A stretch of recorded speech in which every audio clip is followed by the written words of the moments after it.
Ready? Okay, तो यहाँ पे शुरू कर देते हैं टाइमर को। चलिए ये सवाल लीजिए, सवाल नंबर 1।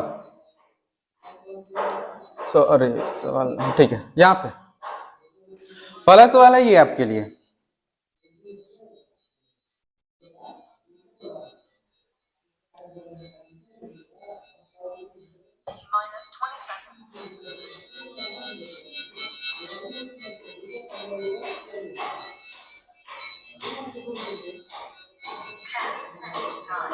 चलिए अब दोनों का सही है। यहाँ पे आंसर क्या हो जाएगा? आंसर क्या हो जाएगा इसका? बोला भारत में कितने राज्य और संघ राज्य क्षेत्र है? भारत में 28 राज्य और 8 केंद्र शासित प्रदेश है। अब दोनों का यहाँ पे सही मिलता है, यहाँ पे मिल जाता है +5 और यहाँ भी +5। अगला सवाल, अगला सवाल लीजिए।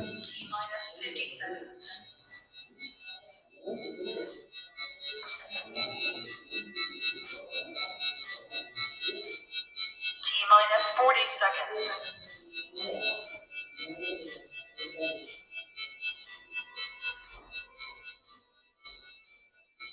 -30 seconds.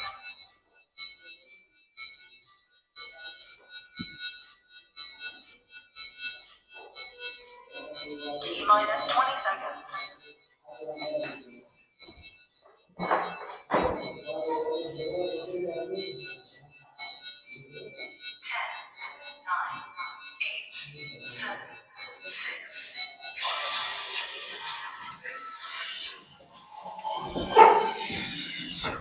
आएगा? अब नहीं, आपने कहा ये ए नंबर। अब यहाँ पे देख लेते कि क्या दिया हुआ है। अगर आपने नागरिकता ढंग से पढ़ा हो रहा, याद हो रहा, तो आसानी से बन जाता है। ये बोल रहे हैं नागरिकता अधिनियम जो 1955 के अंतर्गत लाया गया था, जिसमें जो है 5 चीज लाया गया था। क्या क्या? कि वंश के आधार पर, जन्म के आधार पर, पंजीकरण के आधार पर, इन सब पे हम लोग जो है ला सकते हैं, मतलब नागरिकता आप प्राप्त कर सकते हो। तो इसके अंतर्गत पंजीकरण द्वारा भारतीय नागरिकता प्राप्त करने के लिए भारतीय मूल के व्यक्ति को भारत में उसके लिए 5 वर्ष बिताने होंगे, 7 वर्ष बिताने होंगे। 5 वर्ष नहीं बल्कि 7 वर्ष। इसका मतलब पहला वाला गलत है और पूछना चाह रहा है सही कौन सा है। दूसरा पॉइंट, कोई व्यक्ति जो देशीयकरण द्वारा, देशीयकरण मतलब कोई अगर लंबे समय से भारत में रह रहा है तो वो देशीयकरण के माध्यम से नागरिकता यहाँ का ले सकता है। ठीक है, तो अगर देशीकरण द्वारा कोई भारत का नागरिक है तो उसे कभी भी उसकी नागरिकता से वंचित नहीं किया जा सकता। क्या किसी व्यक्ति को नागरिकता से वंचित नहीं किया जा सकता है? आराम से किया जा सकता है। अगर मान लीजिए कोई लंबे समय से भारत में रह रहा है, अगर वो लगातार यहाँ पे बम फोड़ रहा है तो आराम से सरकार उसको वंचित कर सकती है स्वयं से, क्योंकि पहले ये भारत का नागरिक था नहीं, देशीयकरण के आधार पर वो नागरिक बना है, उसको आसानी से वंचित किया जा सकता है। इसका मतलब ये वाला भी क्या है? गलत है। ठीक है, तो कौन सा इसमें सही हो रहा? ऑप्शन नंबर डी, न तो 1 सही है और न ही 2। इसका मतलब यहाँ पे मिल जाता है कितना? +0 और यहाँ पे -2। अगला सवाल के लिए तैयार हो जाइए। रेडी? ये रहा अगला सवाल, बहुत आसान सवाल।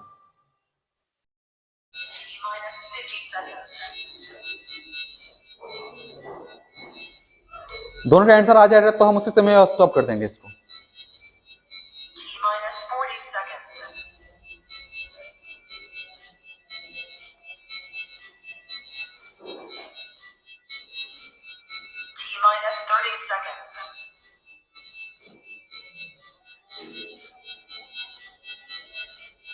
हो गया? चलिए आप दोनों का जो है सेम आंसर आ रहा है, ऑप्शन नंबर 4। नागरिकता अधिनियम 1955 के तहत कौन सी रीति नागरिकता प्राप्त करने की रीति नहीं है? वैसे 5 तो है, 5 तो है ना, जन्म के आधार पर, वंश के आधार पर, ऐसा ऐसा। तो ये वंश के आधार पर आसानी से आपको मिल जाएगा। सही बोल रहा है क्या?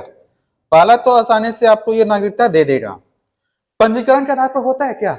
रजिस्ट्रेशन के आधार पर भी होता है। अगर कोई राज्य क्षेत्र भारत में मिल जाए तो वहां के लोगों को नागरिकता मिल जाएगा स्वयं से, अपने आप। जैसे मिला भी है, किन लोगों को मिला है? सिक्किम के लोगों को मिला है और गोवा के लोगों को मिला है। तो आसानी से ये वाला भी ठीक ठाक है। विदेशी नागरिकता, अगर कोई मान लीजिए विदेश की नागरिकता प्राप्त करता है तो उसे भारत की मिलेगी, कभी मिलने वाला नहीं है। इसका मतलब ये वाला गलत है, और वही पूछ रहा है कौन सी रीति इसमें नहीं है। इसका मतलब आप दोनों का यहाँ पे सही होता है, यहाँ पे मिलता है +5 और यहाँ भी मिलता है +5।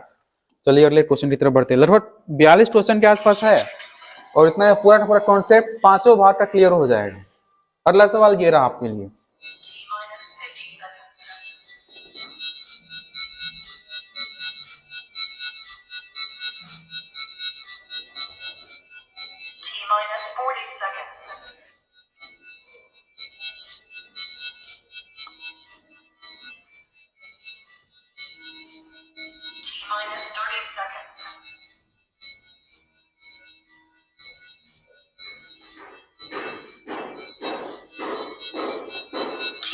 -20 seconds.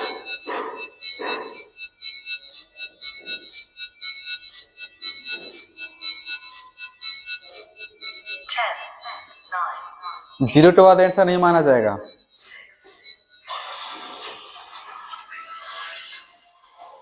अब दोनों का यहाँ पे सेम आंसर दिया जा रहा है। अब दोनों आंसर आप ऑप्शन नंबर 2 दे रहे हैं। 2 में क्या है, केवल 1 और 2, केवल 1 और 2 यहाँ पे सही है, बाकी वहां पे गलत है। तो बात कर लेते हैं यहाँ पे क्या हो सकता है। भारत के नागरिकों के विशिष्ट अधिकार कौन कौन से? अगर कोई भारत का नागरिक है तो उसके पास क्या क्या अधिकार हो सकता है?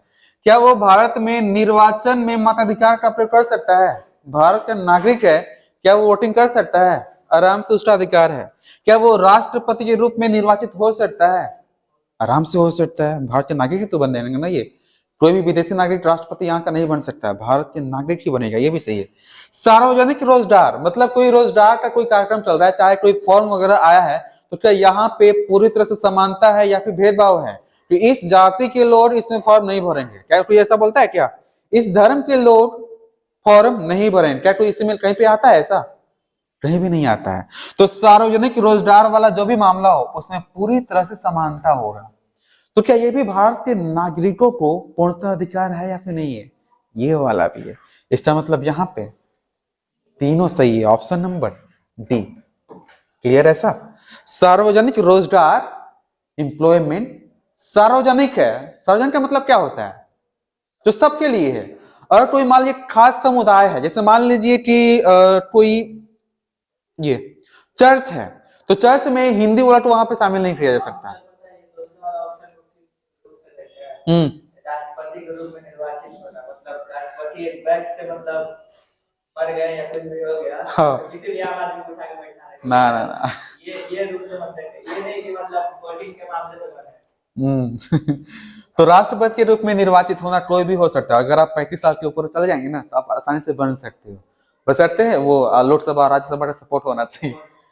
खैर ये वाला क्लियर है ना? ऑप्शन नंबर डी यहाँ पे सही होगा। तो यहाँ पे आप दोनों ने गलत जवाब दिए, तो इसलिए यहाँ पे -2 और यहाँ पे -2। क्विज के पश्चात ये सारे क्वेश्चन का जो आंसर है पहले से आपको पता रहेगा। अगला क्वेश्चन जी,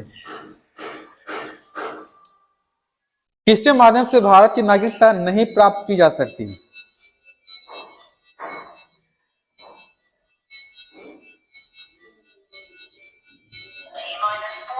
किसके माध्यम से भारत की नागरिकता नहीं प्राप्त की जा सकती?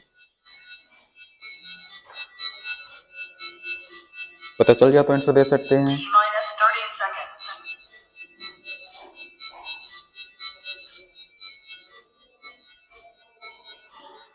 चलिए यहाँ पे आंसर जो आ रहा है सी और डी आ रहा है।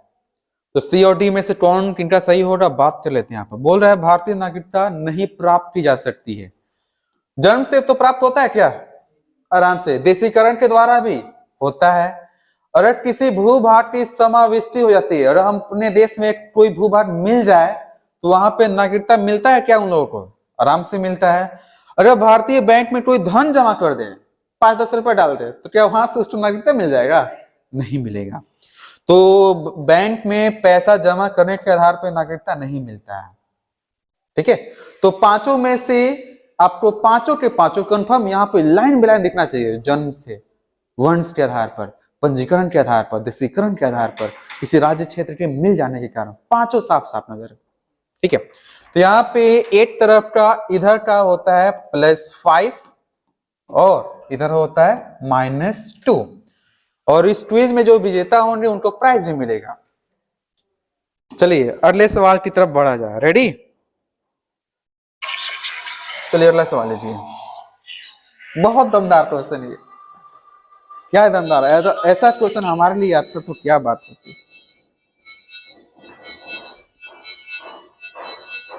मिलान करना है कि कौन सही है, क्या हो सकता है, कितना हो सकता है।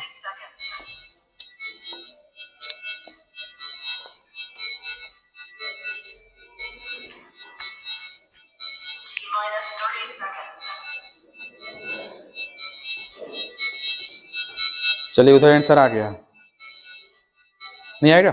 नहीं आएगा। उधर से आंसर आ गया है ऑप्शन नंबर 1। ऑप्शन नंबर 1 जो कि कंफर्म सही भी है। इसमें सीधे सीधे तो याद रखना था, सीधे सीधे याद रखना था इसको। समानता का अधिकार कहां से कहां तक है? फंडामेंटल राइट नंबर 1, समानता का अधिकार कहां से कहां तक है? अनुच्छेद नंबर 14 से 18 तक। ये सुमेलित जो पहले से है। स्वतंत्रता का अधिकार अनुच्छेद नंबर 19 से 22 तक, ये भी ठीक ठाक जा रहा है। शोषण के विरुद्ध अधिकार दूरों में है, 23 और 24 में, ये भी ठीक ठाक है। धर्म की स्वतंत्रता वाला 25 से 28 तक, ये भी ठीक ठाक है। इटलाने से सरिया हुआ है। इसका मतलब ए का 1, बी का 2, सी का 3, डी का 4। यहां पे ये कंफर्म ऑप्शन नंबर ए सही है। ठीक है, तो उधर में आपको मार्क्स मिल जाते हैं +5, और यहां पे मिल जाता है कुछ भी नहीं, इसका मतलब 0। आइए अगले क्वेश्चन की शुरुआत किया जाए। रेडी? ये लीजिए, एकदम रिलैक्स मोड में दीजिए।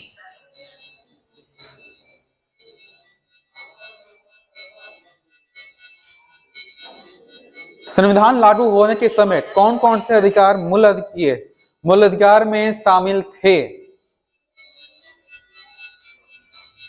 बहुत ही आसान सवाल, दमदार सवाल। ऐसे सवाल बार बार रिपीटेशन हो सकते हैं। चलिए उधर से आंसर आना शुरू हो गया है। चलिए उधर से आंसर आ गया, इधर से भी आंसर आ गया, और यहाँ पे एक तरफ ऑप्शन आया है 1, एक तरफ से डी। तो 1 और डी में कार्यक्रम चलने वाला है। उधर डी, इधर से 1 है ना। बोल रहा है इनमें से कौन कौन, जब हमारा देश आजाद हुआ था तो संविधान बनाया जाने लगा, तो संविधान लागू होने के समय निम्न में से कौन कौन से अधिकार मूल अधिकार में शामिल था? उस समय मूल अधिकार में 7 गो था। कितने थे? 7।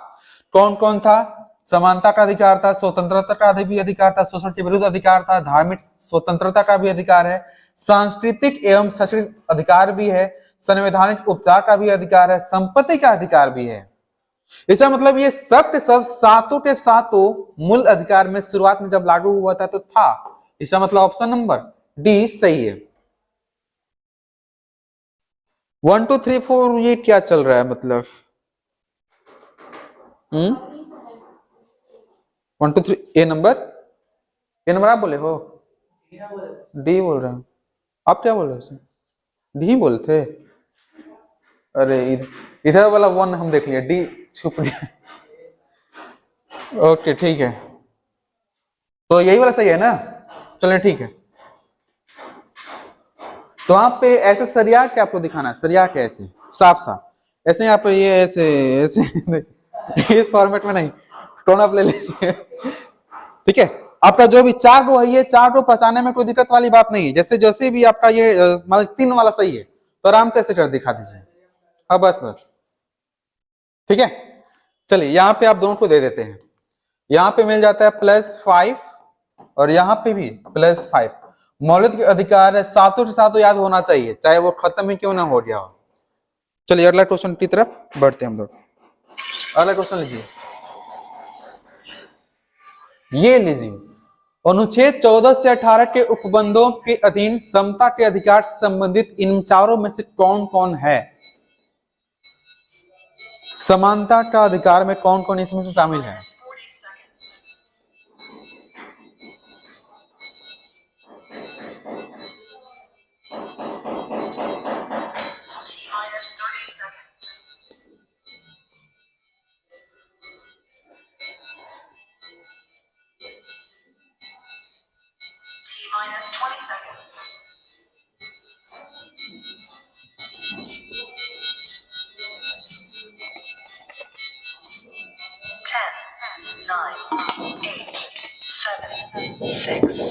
5 4 3 2 1।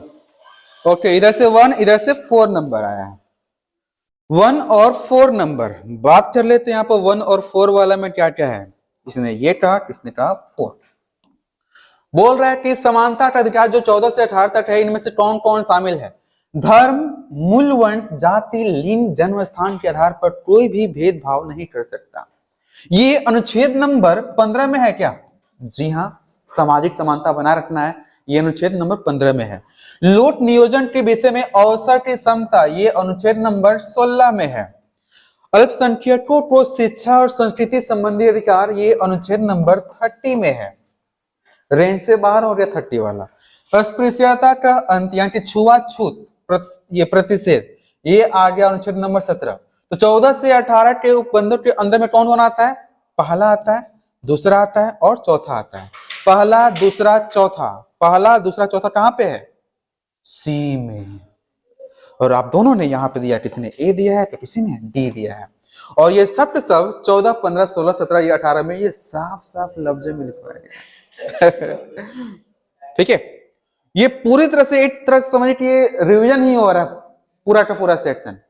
और ये बार बार सवाल का फॉर्मेट बर्स्ट करने के लिए अलग अलग है। तो यहाँ पे आप दोनों को माइनस मिलता है, -2, और यहाँ पे भी -2। चलिए अगले क्वेश्चन की तरफ बढ़ते हैं हम लोग। अगला क्वेश्चन है ये, कानून के समझ समानता के संदर्भ में निम्नलिखित तथ्यों पर विचार कीजिए। कानून के समझ समानता, अनुच्छेद नंबर 14।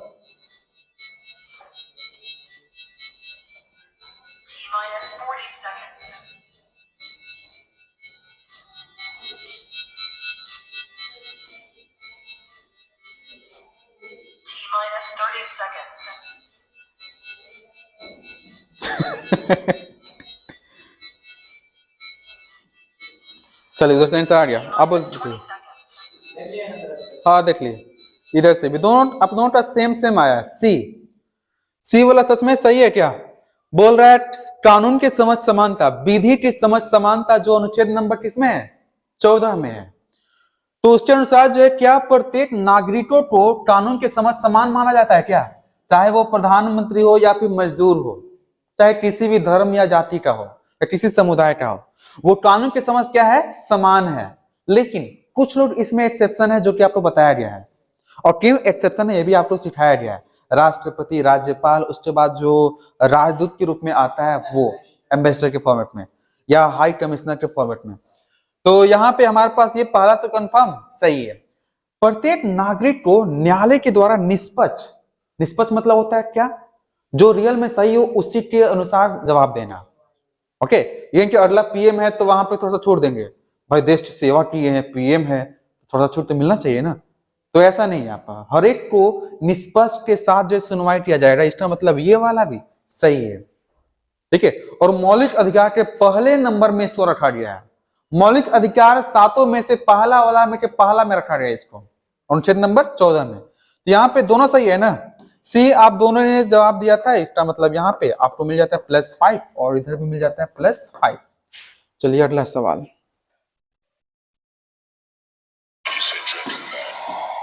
ये कथन पे विचार करना है।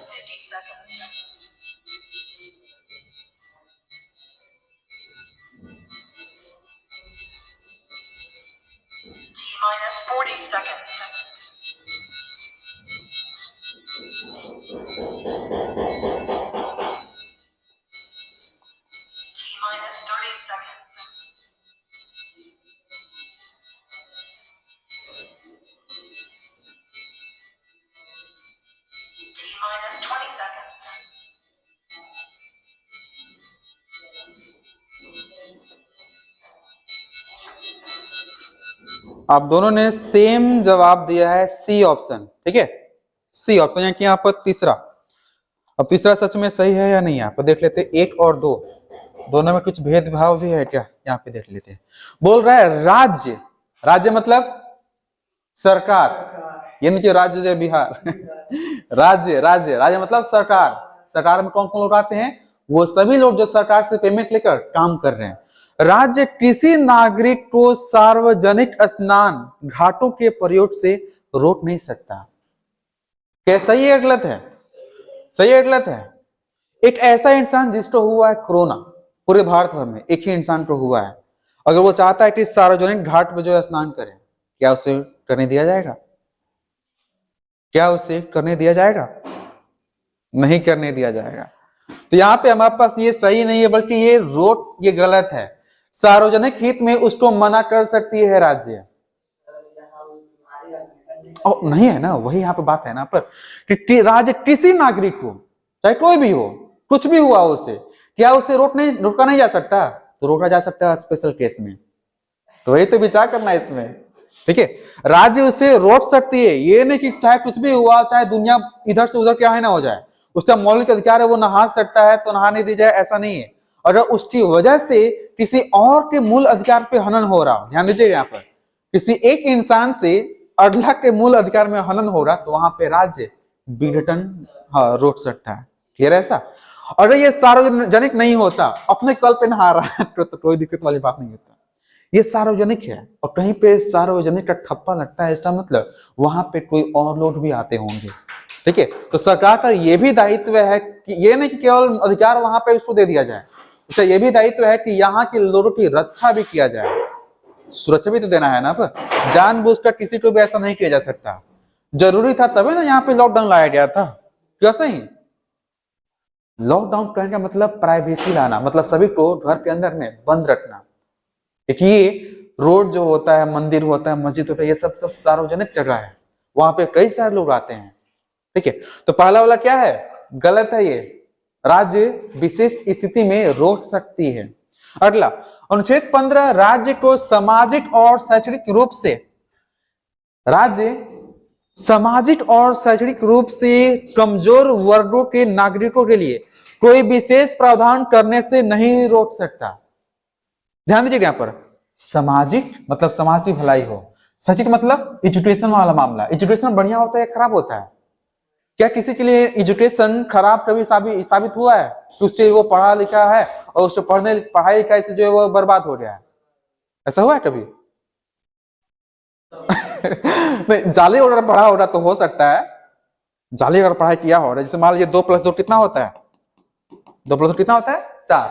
और अगला ने यहाँ पर ये देख रहा है 2+2 = 8।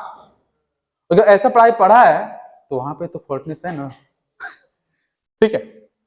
तो अब यहाँ पे बोला कि सामाजिक और शैक्षणिक रूप से कमजोर वर्गों के नागरिकों के लिए कोई अगर विशेष प्रावधान लाया जा रहा है उनके समृद्धि के लिए, विकास के लिए, तो वहां पर राज्य जो है रोक सकता है क्या? कोई भी नहीं रोक सकता उसको, चाहे वो राष्ट्रपति हो या फिर कोई भी हो। अनुच्छेद 15 तो यही तो कहता है, आप सामाजिक समानता लाइए, और सामाजिक समानता का एक राह जो है शैक्षिक वाला भी है। सबको एजुकेटेड बना दीजिए, समय समय पे जो वैकेंसी आता है उसमें फॉर्म भरेगा और वो आगे की तरफ बढ़ सकता है ना। तो यहाँ पे दूसरा वाला कंफर्म सही है, इसका मतलब केवल और केवल 2 सही है, ये वाला गलत है।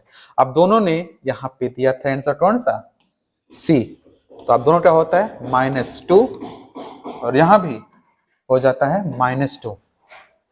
चलिए अगला क्वेश्चन की तरफ बढ़ते हैं। अगला क्वेश्चन है, अरे ये आसान सवाल, कौन सा इसमें से मूल अधिकार नहीं है?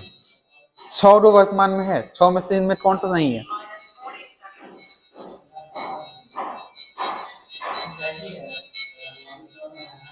हाँ, मूल अधिकार नहीं है। अच्छे से विचार कीजिएगा।